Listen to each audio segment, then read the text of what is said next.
بیوی نے شوہر کو کال کی، ماں بیمار ہے، جلدی گھر آؤ۔ شوہر: اوہ کیا ہوا ماں کو؟ اچھا رکو میں آتا ہوں۔ شوہر گھر پہنچا، دیکھا ماں چارپائی پہ بے بس پڑی تھی۔ بیٹا: امی آپ کو کتنی دفعہ بولا ہے ادھر ادھر مت جایا کرو، دیکھو اب ہو گئی نا بیمار۔ بیوی: ذرا ادھر آؤ، بات سنو، اس کو اولڈ ہاؤس میں چھوڑ آتے ہیں۔ شوہر: نہیں، لوگ کیا کہیں گے؟ بیوی: ارے ماں ہماری ہے تو لوگوں کو کیا، ہم جو مرضی کریں، کبھی ہم نے لوگوں کو بولا کیا کر رہے ہو؟ شوہر: دیکھ لو۔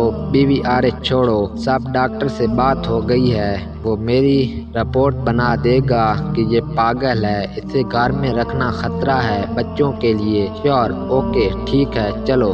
دونوں نے مل کر اٹھایا اور گاڑی میں بٹھا کر ہسپتال میں لے گئے۔ وہاں سب ویسا ہی ہوا جو طے ہوا تھا، ماں کو پاگل خانے بھیج دیا گیا۔ کچھ عرصے بعد عید آئی، کچھ لوگ پاگل خانے کا وزٹ کرنے آئے تو دیکھا ایک بوڑھی عورت ایک کونے میں الگ بیٹھی ہے۔ پوچھا یہ کیوں الگ بیٹھی ہے؟ انتظامیہ کا ایک بندہ بولا یہ پاگل ہے، اسے اس لیے الگ رکھا ہوا ہے کیونکہ بہت ڈینجر ہے۔ وزٹ کرنے والوں میں کچھ عورتیں بھی تھیں، ان میں سے ایک نے کہا مجھے اس سے ملنا ہے، سب نے کہا کہ یہ ڈینجرس ہے مت جائیں ادھر، مگر وہ نہ مانی اور اندر داخل ہو گئی۔ اس نے پاس جا کر بولا کیسی ہیں آپ؟ اس بوڑھی عورت نے روتی آنکھوں اور حسرت بھرے لہجے میں کہا بیٹا بس زندہ ہوں، اور زاروں قطار روتے ہوئے گلے سے لپٹ گئی۔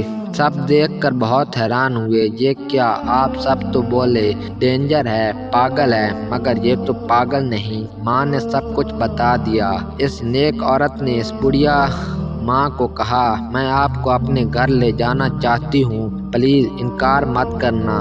ماں تھی، انکار کہاں آتا ہے ماں کو، بولی ٹھیک ہے۔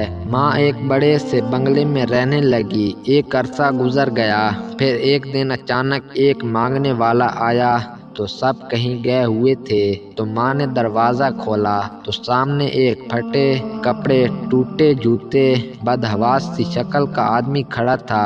بولا اے مائی دے دے اللہ کے نام پہ، کئی دنوں سے بھوکا ہوں۔ اب یہ تو ماں تھی، اس نے جھٹ سے پہچان لیا کہ تم فلاں فلاں جگہ سے آئے ہو نا؟ بولا جی ہاں۔ بولی تمہاری ماں فلاں پاگل خانے میں ہے؟ بولا ہاں، مگر آپ یہ سب کیسے جانتی ہیں؟ ماں کی آنکھوں سے آنسو جاری تھے۔ اس نے وہیں سے گلے لگا لیا اور بولی میں وہی تیری ماں ہوں جسے تم پاگل خانے چھوڑ آیا تھا۔ بیٹا بھی رونے لگا، سب گھر والے بھی آ گئے اور یوں ایک کو روتا دیکھ کر سب رونے لگے۔ ماں نے بیٹے کے ساتھ رہنے کی خواہش کی، پھر سب نے کہا اب تیرے ساتھ تیرا بیٹا بھی ادھر ہی رہے گا تیرے ساتھ، اور یوں ایک بدبخت شخص اپنے وقت کو جا پہنچا۔ ماں کی قدر کرو کیونکہ ماں کے قدموں تلے جنت ہے۔ مزید اس طرح کی ویڈیوز کے لیے چینل کو ضرور سبسکرائب کریں۔ شکریہ۔